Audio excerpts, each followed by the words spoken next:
ಹರೇ ಕೃಷ್ಣ. ಕರ್ಕಾಟಕ ರಾಶಿಯವರೆಲ್ಲರಿಗೂ ನಮಸ್ಕಾರ.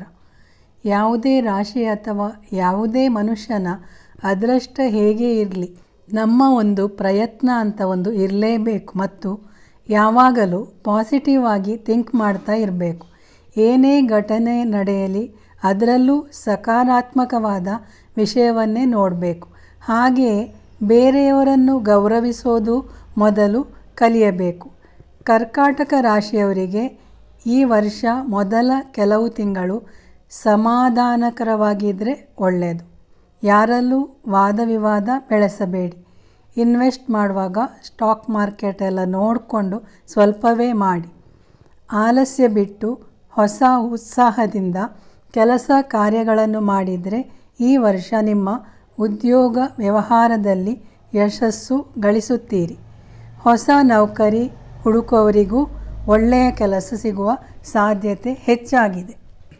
ಮದುವೆ ಆಗದವರಿಗೆ ಮದುವೆ ಯೋಗವಿದೆ, ಆದರೆ ಮದುವೆ ಜೀವನದಲ್ಲಿ ಅಷ್ಟೊಂದು ಸಮಾಧಾನಕರವಾಗಿರೋದಿಲ್ಲ.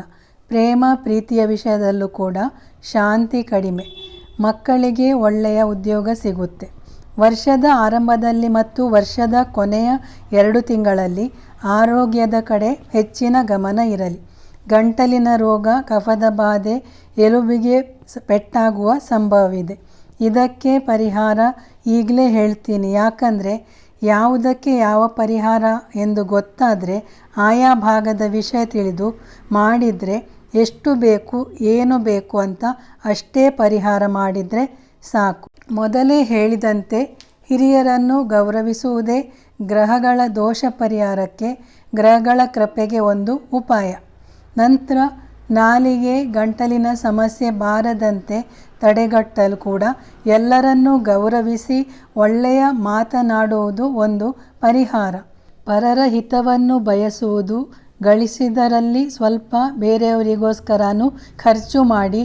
ಹೇಳುವಾಗ ಕೇಳುವಾಗ ಕಷ್ಟ ಎನಿಸಿದರೂ ಸ್ವಲ್ಪ ಕಠಿಣ ಎನಿಸಿದರೂ ಇದನ್ನು ಮಾಡೋದ್ರಿಂದ ನಿಮ್ಮ ಇಷ್ಟು ವರ್ಷದಲ್ಲಿ ಕಂಡಿರದ ಅಭಿವೃದ್ಧಿಯನ್ನು ಬದಲಾವಣೆಯನ್ನು ನೀವು ಕಾಣಬಹುದು. ಆರೋಗ್ಯವು ಸುಧಾರಿಸುತ್ತದೆ. ಇದೆಲ್ಲ ಯಾರೂ ಹೇಳೋದಿಲ್ಲ. ಲಕ್ಷಾನುಗಟ್ಟಲೆ ಖರ್ಚು ಮಾಡಿ ಏನೂ ಪರಿಹಾರವಾಗದ ಸಮಸ್ಯೆ ನಮ್ಮ ಅಲ್ಪ ಸ್ವಲ್ಪ ಗುಣಸ್ವಭಾವದ ಬದಲಾವಣೆಯಿಂದ ಕಾಣಬಹುದು. ನಾನು ಕೆಟ್ಟವಳನ್ನು ಎನ್ನಿಸಿದ್ರೂ ಪರವಾಗಿಲ್ಲ, ನಿಮ್ಮ ಉದ್ಧಾರವಾದರೆ ದೇವರು ನನ್ನ ಕೆಲಸ ಮೆಚ್ಚಿ ಅನುಗ್ರಹಿಸುತ್ತಾನೆ. ಉಳಿದ ಪರಿಹಾರ ಆಮೇಲೆ ಹೇಳ್ತೀನಿ. ಈ ವರ್ಷ ನೀವು ನಿಮ್ಮ ಫ್ಯಾಮಿಲಿಯಲ್ಲಿ ಸ್ವಲ್ಪ ವಿಚಿತ್ರವಾದ ವರ್ತನೆಯನ್ನು ನೋಡಬಹುದು. ಇಷ್ಟು ವರ್ಷ ಗಮನಿಸದ ಕೆಲವು ಅಂಶವನ್ನು ಗಮನಿಸಬಹುದು. ಕರ್ಕಾಟಕ ರಾಶಿಯ ಕೆಲವರಿಗೆ ವೈರಾಗ್ಯದ ಭಾವವು ಬರುವುದು. ಮದುವೆ ಬೇಡ ಅಥವಾ ಮದುವೆಯಾದರೂ ನೀರಸ ಜೀವನ, ಇದರಿಂದ ಸಂಗಾತಿಗೆ ಬೇಸರವಾಗುತ್ತದೆ. ಹೀಗಾಗಿ ಸಂಗಾತಿಯಾದವರೇ ಇದಕ್ಕೆ ಪರಿಹಾರ ಮಾಡಿಕೊಳ್ಳಿ ಅಥವಾ ಮಾಡಿಸಿ.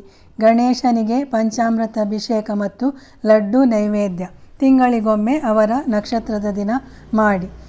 ಮತ್ತು ಆಶ್ಲೇಷ ನಕ್ಷತ್ರದ ವಯಸ್ಸಾದವರು ಕುಜರಾಹು ಹಾಗೂ ರಾಹು ಬೃಹಸ್ಪತಿ ಸಂಧಿ ಏನಾದರೂ ಇದೆಯಾ ಅಂತ ಜಾತಕ ವಿಶ್ಲೇಷಣೆ ಮಾಡಿಸಿ. ಇದ್ದರೆ ಅದರ ಶಾಂತಿಯನ್ನು 6 ತಿಂಗಳ ಮುಂಚೆ ಮಾಡಿಸಿ. ಇಲ್ಲಾಂದರೆ ಕೆಲವು ಆಕ್ಸಿಡೆಂಟ್ಸು, ಸರ್ಜರಿ ಎಲ್ಲ ಮಾಡಬೇಕಾದ ಪರಿಸ್ಥಿತಿ ಬರುವುದು. ಪರಿಹಾರವನ್ನೇ ಜಾಸ್ತಿ ಹೇಳ್ತಾರೆ ಅನ್ಕೋಬೇಡಿ. ದೋಷವನ್ನೆಲ್ಲ ಕಡಿಮೆ ಮಾಡಿಕೊಂಡ್ರೆ ಭವಿಷ್ಯ ತಾನೇ ತಾನಾಗಿ ಉತ್ತಮಗೊಳ್ಳುವುದರಲ್ಲಿ ಸಂಶಯವಿಲ್ಲ. ಇದು ವರ್ಷ ಭವಿಷ್ಯವಾದರೂ ಈ ಸಲ ನಾನು ಇಡೀ ಜೀವನಕ್ಕಾಗುವಷ್ಟು ವಿಷಯ ಹೇಳಿದ್ದೀನಿ. ವರ್ಷದಲ್ಲಿ ಗ್ರಹಗಳು ಹಲವಾರು ಸಲ ಬದಲಾವಣೆ ಆಗ್ತಾನೇ ಇರುತ್ತೆ, ಒಂದೇ ರೀತಿ ಇರೋದಿಲ್ಲ. ಈ ವರ್ಷದ ಮಧ್ಯದಲ್ಲಿ ಗುರು, ಶನಿ, ರಾಹುಕೇತು ಎಲ್ಲ ಸ್ಥಾನ ಬದಲಾವಣೆ ಮಾಡಲಿವೆ. ಹಾಗಾಗಿ ವರ್ಷ ಭವಿಷ್ಯ ಜನರಲ್ ಆಗಿ ಸರಿಸುಮಾರು ಹೇಳ್ಬೋದು.